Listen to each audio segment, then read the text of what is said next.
Hello ആൾ, class റൂമിൻ്റെ പുതിയൊരു വീഡിയോയിലേക്ക് എല്ലാവർക്കും സ്വാഗതം. അപ്പോൾ കഴിഞ്ഞ ഒരൊറ്റ വീഡിയോ ആണ് ഞാൻ ഇട്ടിട്ടുള്ളത്. അതിന് ഞാൻ പ്രതീക്ഷിക്കുന്നതിനേക്കാൾ വ്യൂസ് ഉണ്ട്. കാരണം എന്താണെന്ന് ചോദിച്ചാൽ ഞാൻ ചാനലിൻ്റെ ഒരു ആർക്കെങ്കിലും പരിചയപ്പെടുത്തി കൊടുക്കുകയെ ഒന്ന് ഷെയർ ചെയ്യുക ഒന്നും ചെയ്തിട്ടില്ല. നിങ്ങൾ കണ്ട സബ്സ്ക്രൈബേഴ്സ് മാത്രം സപ്പോർട്ട് ചെയ്തതാണത്. അതുകൊണ്ട് തന്നെ എനിക്ക് തുടർന്ന് വീഡിയോ ഇടാനുള്ളൊരു ഇൻട്രസ്റ്റ് കൂടിയിട്ടുണ്ട്. അപ്പോൾ ഞാൻ ഏറ്റവും പുതിയ തൊഴിൽ വീതിയാണ് ഇപ്പോൾ എടുത്തിട്ടുള്ളത്. അപ്പോൾ ഇതിൽ നമ്മുടെ LDCയുടെ മോക്ക് ടെസ്റ്റാണ് കാണാൻ കഴിയുന്നത്. അപ്പോൾ ഞാനത് മോക്ക് ടെസ്റ്റ് ചെയ്യുന്നതോടൊപ്പം നിങ്ങൾക്കും കൂടി കാണിച്ചു തരാമെന്ന് വിചാരിച്ചിട്ടാണ് ഇന്ന് ചെയ്യുന്നത്. നമ്മുടെ ഈ ഒരു വീഡിയോ ഉപകാരപ്പെടുന്നുണ്ടെന്നുണ്ടെങ്കിൽ നിങ്ങൾ എന്ത് ചെയ്യുക, ഒന്ന് ഷെയർ ചെയ്യുക, അതുപോലെ തന്നെ സപ്പോർട്ട് ചെയ്യുക. നിങ്ങളുടെ ഫ്രണ്ട്സിനും ഫാമിലിക്കൊക്കെ ഒന്ന് ഷെയർ ചെയ്ത് സപ്പോർട്ട് ചെയ്ത് തരിക. നമുക്ക് പരമാവധി വീഡിയോസ് നമ്മളെ എഡ്യൂക്കേഷനുമായി ബന്ധപ്പെട്ട വീഡിയോസ് എല്ലാം ചെയ്യണമെന്ന് ആഗ്രഹമുണ്ട്. അതുകൊണ്ട് തന്നെ നിങ്ങളെ സപ്പോർട്ട് ഞാൻ ആഗ്രഹിക്കുന്നുണ്ട്. അപ്പോൾ ഇത് ഫസ്റ്റ് ക്വസ്റ്റ്യൻ എന്ന് പറയുന്നത് 67ാമത് നാഷണൽ സ്കൂൾ അത്ലറ്റിക് ടൂർണമെൻറ്റിൽ ഓവറോൾ കിരീടം നേടിയത്. ഇവിടെ ഓപ്ഷനുകളുണ്ട്: കേരളം, തമിഴ്നാട്, ഹരിയാന, മഹാരാഷ്ട്ര. എനിക്ക് തോന്നുന്നു ആൻസർ 1 എന്നാണ്, കേരളമാണെന്നാണ് എൻ്റെ ഒരു നിഗമനം.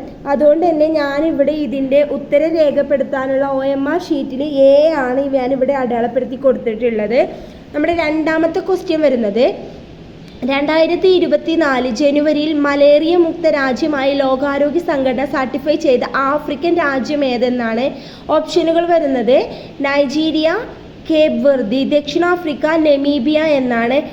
എനിക്ക് തോന്നുന്നത് ആൻസർ B ആണെന്നാണ്. അതുകൊണ്ട് തന്നെ നമ്മുടെ OMRൽ ഞാൻ B ആണ് അടയാളപ്പെടുത്തിയിട്ടുള്ളത്.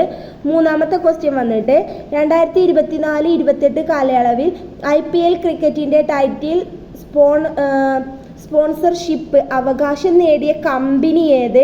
Tata sons, Indian cements, L&T, Mahindra and Mahindra എന്നാണ്. അപ്പോൾ എനിക്ക് തോന്നുന്നത് ടാറ്റ സൺസ് ആണ് കറക്റ്റ് ആൻസർ എന്നാണ്. അപ്പോൾ ഞാനിവിടെ കറക്റ്റ് ആൻസർ ആണോ എന്നറിയില്ല, A ആണ് ഞാനിവിടെ അടയാളപ്പെടുത്തിയിട്ടുള്ളത്. നാലാമത്തെ ക്വസ്റ്റ്യൻ വന്നിട്ട് ഫോബ്സിൻ്റെ റിപ്പോർട്ട് പ്രകാരം 2024 ലോകത്തിലെ ഏറ്റവും ശക്തമായ കറൻസി ഏത് എന്നാണ് ക്വസ്റ്റ്യന്. ഇവിടെ ഓപ്ഷൻസ് വരുന്നത് American dollar, Swiss franc, euro, Kuwaiti dinar എന്നാണ്. ഇതിൻ്റെ ആൻസർ എനിക്ക് അറിയാത്തത് കൊണ്ട് തന്നെ ഞാൻ ഇവിടെ ആൻസേഴ്സിൻ്റെ ഭാഗത്ത് നോക്കിയിട്ടാണ് പറഞ്ഞു തരുന്നത്. ഇതിൽ D ആണ് കറക്റ്റ് ആൻസർ വരുന്നത്. ഞാനപ്പോൾ എനിക്ക് അറിയാത്ത കാര്യങ്ങൾ ഞാൻ അടയാളപ്പെടുത്തുന്നില്ല, ഇതുപോലെ ഇങ്ങനെ ടിക്ക് ചെയ്ത് ആൻസർ കാണിച്ചു തരിക ചെയ്യുന്നത്. അപ്പോൾ നിങ്ങൾ എന്ത് ചെയ്യുക, ആൻസർ ഏതാണെന്നുള്ളത് ഇതിൻ്റെ കൂടെ തന്നെ മനസ്സിലാക്കിയിട്ട് പഠിച്ചിട്ട് പോവുക. അപ്പോൾ നാലാമത്തെ ക്വസ്റ്റ്യൻ ഒന്നും കൂടിയും വായിക്കുകയാണ്. ഫോബസിൻ്റെ റിപ്പോർട്ട് പ്രകാരം 2024 ലോകത്തിലെ ഏറ്റവും ശക്തമായ കറൻസി ഏത്? കുവൈറ്റി ദിനാറാണ്. അഞ്ചാമത്തെ ക്വസ്റ്റ്യൻ വരുന്നത് 2023 സംസ്ഥാന സ്കൂൾ സയൻസ് ഫെസ്റ്റിവലിൽ ചാമ്പ്യന്മാരായ ജില്ല ഏത് എന്നാണ്. നമ്മുടെ ഓപ്ഷൻസ് എറണാകുളം, തിരുവനന്തപുരം, മലപ്പുറം, തൃശ്ശൂർ എന്നാണ്. ആൻസർ വരുന്നത് C ആണ്, മലപ്പുറമാണ് ആൻസർ വരുന്നത്. മലപ്പുറമാണ് അതിൻ്റെ ആൻസർ. ആറാമത്തെ ക്വസ്റ്റ്യന് 2021-22 കാലയളവിലെ മികച്ച അന്തർദേശീയ ക്രിക്കറ്റ് താരത്തിനുള്ള BCCI അവാർഡ് നേടിയ താരമേത് എന്നാണ്. ഓപ്ഷൻസ് ജസ്പ്രീത് ബുംറ, മുഹമ്മദ് ഷമി, R അശ്വിൻ, ശുഭ്മാൻ ഗിൽ എന്നാണ് വരുന്നത്. നമ്മുടെ ഇതിൻ്റെ ആൻസർ വന്നിട്ട് A ആണ് ആൻസർ. ജസ്പ്രീത് ബുംറയാണ് കറക്റ്റ് ആൻസർ വരുന്നത്. ഏഴാമത്തെ ക്വസ്റ്റ്യൻ നോക്കുക. 2024 ഭാരതരത്ന ലഭിച്ച കർപ്പൂരി താക്കൂർ ഏത് സംസ്ഥാനത്തിൻ്റെ മുൻ മുഖ്യമന്ത്രിയാണെന്നാണ്. ആൻസർ ഓപ്ഷൻസ് വരുന്നത് ഉത്തർപ്രദേശ്, രാജസ്ഥാൻ, ബീഹാർ, ഗുജറാത്ത് എന്നിങ്ങനെയാണ്. ഇതിൻ്റെ കറക്റ്റ് ആൻസർ വരുന്നത് ബീഹാറാണ് കറക്റ്റ് ആൻസർ വരുന്നത്. എട്ടാമത്തെ ക്വസ്റ്റ്യൻ 96ാമത് ഓസ്കാർ പുരസ്കാരങ്ങളിലേക്ക് ഡോക്യുമെൻ്ററി വിഭാഗത്തിൽ മത്സരിച്ച ഇന്ത്യൻ ഡോക്യുമെൻ്ററി ഫിലിം ഏത് എന്നാണ്. Answer options writing with fire, to kill a tiger, all that breathes, the elephant whisperers എന്നിങ്ങനെയാണ്. ഇതിൽ കറക്റ്റ് ആൻസർ വരുന്നത് ഡൂക്കിൽ എ ടൈഗർ ആണ്. ഡൂക്കിലെ ടൈഗർ എന്ന ഫിലിമാണ് ഡോക്യുമെൻ്ററിയിലേക്ക് സെലക്ട് ആയിട്ടുള്ളത്. പിന്നെ 9ാമത്തെ ക്വസ്റ്റ്യൻ, 2024 ജനുവരിയിൽ ഗവർണർ ആരിഫ് മുഹമ്മദ് ഖാൻ കേരള നിയമസഭയിൽ നടത്തിയ നയപ്രഖ്യാപന പ്രസംഗത്തിൻ്റെ പ്രത്യേകത എന്ത് എന്നാണ്.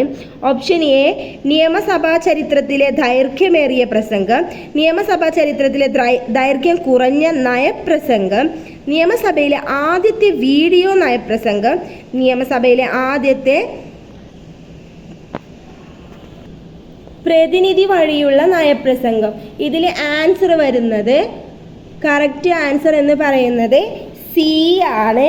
അതായത് നിയമസഭയിലെ ആദ്യത്തെ വീഡിയോ നയപ്രസംഗമാണ് ഇതിൻ്റെ ആൻസർ വരുന്നത്. പ്രത്യേകത എന്താണെന്ന് ചോദിച്ചാൽ നിയമസഭയിലെ ആദ്യത്തെ വീഡിയോ നയപ്രസംഗം എന്നാണ് ഇതിൻ്റെ പ്രത്യേകത വരുന്നത്. ഇനി നമുക്ക് നോക്കാനുള്ളത് 11ാമത്തെ ക്വസ്റ്റ്യൻ ആണ്. അതായത് 2024 ഓസ്ട്രേലിയൻ ഓപ്പൺ ടെന്നീസ് പുരുഷ വിഭാഗം ഡബിൾസ് ജേതാക്കൾ ആരാണെന്നുള്ളതാണ് options. Rohan Bopanna, Mexico Gonzalez, Rohan Bopanna, Jason Kubler, Jamie Murray, Rohan Bopanna, Matthew Ebden, Rohan Bopanna, Preethi Rajak, എന്നിവരാണ് നമുക്ക്. അപ്പോൾ നമ്മുടെ ഓപ്ഷൻ ഡി ആണ് കറക്റ്റ് ആൻസർ. അതായത് മാത്യു എബ്ഡൻ, രോഹനൻ ബൊപ്പണ്ണയാണ് കറക്റ്റ് ആൻസർ വരുന്നത്. ഇനി 12ാമത്തെ ക്വസ്റ്റ്യൻ നോക്കാം. പ്രീതി രാജക് ഇന്ത്യൻ ആർമിയിലെ ഏത് പദവിയിലെത്തുന്ന ആദ്യ വനിതയാണ്? Subedar, major, captain, colonel. Subedar ആണ് കറക്റ്റ് ആൻസർ വരുന്നത്. 13ാമത്തെ ക്വസ്റ്റ്യൻ, 2024 അന്തർദേശീയ വനിതാ ദിനാചരണത്തിലെ പ്രധാന പ്രമേയം എന്ത് എന്നാണ്. ലിംഗസമത്വം, സ്ത്രീയുടെ അവകാശം, സ്ത്രീയും പ്രകൃതിയും, ഇൻവെസ്റ്റ് ഇൻ വിമൺ, സ്ത്രീ സമത്വവും വികസനവും. ആൻസർ സി ആണ്, ഇൻവെസ്റ്റ് ഇൻ വിമൺ ആണ് കറക്റ്റ് ആൻസർ വരുന്നത്.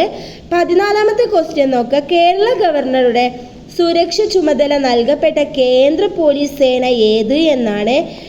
Option CISF, CRPF, BSF, RPF എന്നിങ്ങനെയാണ് ആൻസർ വരുന്നത്. CRPF ആണ്. 15ാമത്തെ ക്വസ്റ്റ്യൻ, കെ മാണിയുടെ ആത്മകഥയുടെ പേരെന്ത് എന്നാണ്. പ്രത്യാശ, ഉയർത്തെഴുന്നേൽപ്പ്, ആത്മകഥ, ഇടവേളകളില്ലാതെ. ആൻസർ സി, ആത്മകഥയാണ് കറക്റ്റ് ആൻസർ വരുന്നത്. പിന്നെ 16ാമത്തെ ക്വസ്റ്റ്യൻ നോക്കാം. ISRO 2024 ഫെബ്രുവരി 17 വിക്ഷേപിച്ച ഇൻസാറ്റ് 3DS ഉപഗ്രഹം ഏത് വിഭാഗത്തിലേതാണ്? വാർത്താവിനിമയ ഉപഗ്രഹം, കാലാവസ്ഥാ നിരീക്ഷണ ഉപഗ്രഹം, നാനോ ഉപഗ്രഹം, ചാര ഉപഗ്രഹം. ആൻസർ ബി, കാലാവസ്ഥാ നിരീക്ഷണ ഉപഗ്രഹമാണ് കറക്റ്റ് ആൻസർ. 17ാമത്തത്, 12ാം നൂറ്റാണ്ടിലെ സാമൂഹിക പരിഷ്കർത്താവായിരുന്ന ബസവണ്ണയെ സാംസ്കാരിക നായകനായി പ്രഖ്യാപിച്ച സംസ്ഥാനം ഏത് എന്നാണ്. ആന്ധ്രാപ്രദേശ്, തെലങ്കാന, ജാർഖണ്ഡ്, കർണാടകമാണ് കറക്റ്റ് ആൻസർ ആയിട്ട് വരുന്നത്. 18ാമത്തെ ക്വസ്റ്റ്യൻ, സൊമാലിയൻ തീരത്തെ കടൽ കൊള്ളക്കാരിൽ നിന്ന് 2 തവണ കപ്പലുകളെ രക്ഷിച്ച ഇന്ത്യൻ നാവികസേന കപ്പലേത്? INS Sumitra, INS Apsara, INS Tarangini, INS Shakti. Answer A ആണ് കറക്റ്റ് ആയിട്ട് വരുന്നത്. ഓപ്ഷൻ എ ആണ് കറക്റ്റ് ആയിട്ട് വരുന്നത്. INS സുമിത്രയാണ് കറക്റ്റ് ആൻസർ. 19ാമത്തെ ക്വസ്റ്റ്യൻ, ട്രാൻസ്പെറൻസി ഇൻ്റർനാഷണലിൻ്റെ കറപ്ഷൻ പെർഫെക്ഷൻ ഇൻഡെക്സ് 2023 റിപ്പോർട്ട് പ്രകാരം ഇന്ത്യയുടെ റാങ്ക് എത്ര എന്നാണ്. ഇവിടെ നമുക്ക് ഓപ്ഷൻസ് വന്നിട്ടുള്ളത് 108, 93, 64, 86. ബി 93 ആണ് കറക്റ്റ് ആൻസർ. 20ാമത്തെ ക്വസ്റ്റ്യൻ നോക്കുക. തിരഞ്ഞെടുക്കപ്പെട്ട 100 ആദിവാസി സെറ്റിൽമെൻറ്റുകളിൽ മെഡിക്കൽ ക്യാമ്പുകൾ നടത്താനുള്ള പദ്ധതി ഏത്? Option Snehastham, Sahayahastham, Anuyathra, Vaidyahastham. Answer option A സ്നേഹഹസ്തമാണ്. കറക്റ്റ് ആൻസറായിട്ട് വരുന്നത്. അപ്പോൾ ഇന്ന് വെറും 20 ക്വസ്റ്റ്യൻസ് മാത്രമേ ഞാൻ പരിചയപ്പെടുത്തി തന്നിട്ടുള്ളൂ. നമ്മുടെ വീഡിയോ അധികം ലെങ്തി ആകരുതെന്ന് വിചാരിച്ചിട്ട് മാത്രമാണ് ഇത്രയും ക്വസ്റ്റ്യൻസ് മാത്രം ഉൾപ്പെടുത്തിയിട്ടുള്ളത്. വീഡിയോ എല്ലാവർക്കും ഇഷ്ടപ്പെടുന്നുണ്ടെന്നുണ്ടെങ്കിൽ ലൈക്ക് ചെയ്യുക, ഷെയർ ചെയ്യുക, ചാനലൊന്ന് സബ്സ്ക്രൈബ് ചെയ്യുക, നിങ്ങളുടെ ഫ്രണ്ട്സിനും ഫാമിലിക്കൊക്കെ ഒന്ന് ഷെയർ ചെയ്ത് കൊടുക്കുക. നമ്മുടെ PSCക്ക് തയ്യാറെടുക്കുന്ന എല്ലാ ആളുകളിലേക്കും ഒന്ന് എത്തിക്കുക. മാത്രമല്ല ഇനിയും നമ്മുടെ എഡ്യൂക്കേറ്റഡ് ആയിട്ടുള്ള വീഡിയോസൊക്കെ നമ്മുടെ ഈ ഒരു ചാനലിൽ അപ്ലോഡ് ചെയ്യുന്നതായിരിക്കും.